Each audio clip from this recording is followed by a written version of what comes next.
untuk bulan Julai 2026. Yang mana ye, yang mana nah, jom kita tengok. First kita ada The Husband. Dia nak cerai dengan isteri dia. Esoknya isteri dia hilang lah.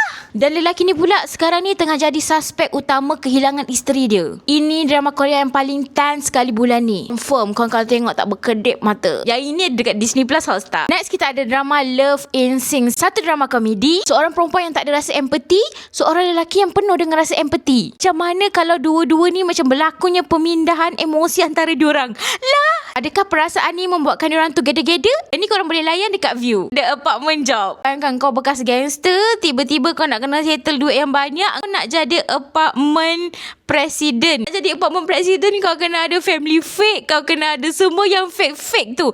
Dia punya rancangan memang kelakar, memang fun. Tapi sebenarnya dekat kondo tu ada benda yang tersembunyi, rasuah yang paling besar sekali. Next kita ada Dream You. Pengarah filem yang memang berbakat, yang memang dah capai dah impian dia yang hebat tu. Dia bertemu semula dengan seorang wartawan yang dah lupakan impian dia sendiri. Dua watak ni memang tengah ada dalam persimpangan hidup. Kedua-dua watak ni dipertemukan, babe.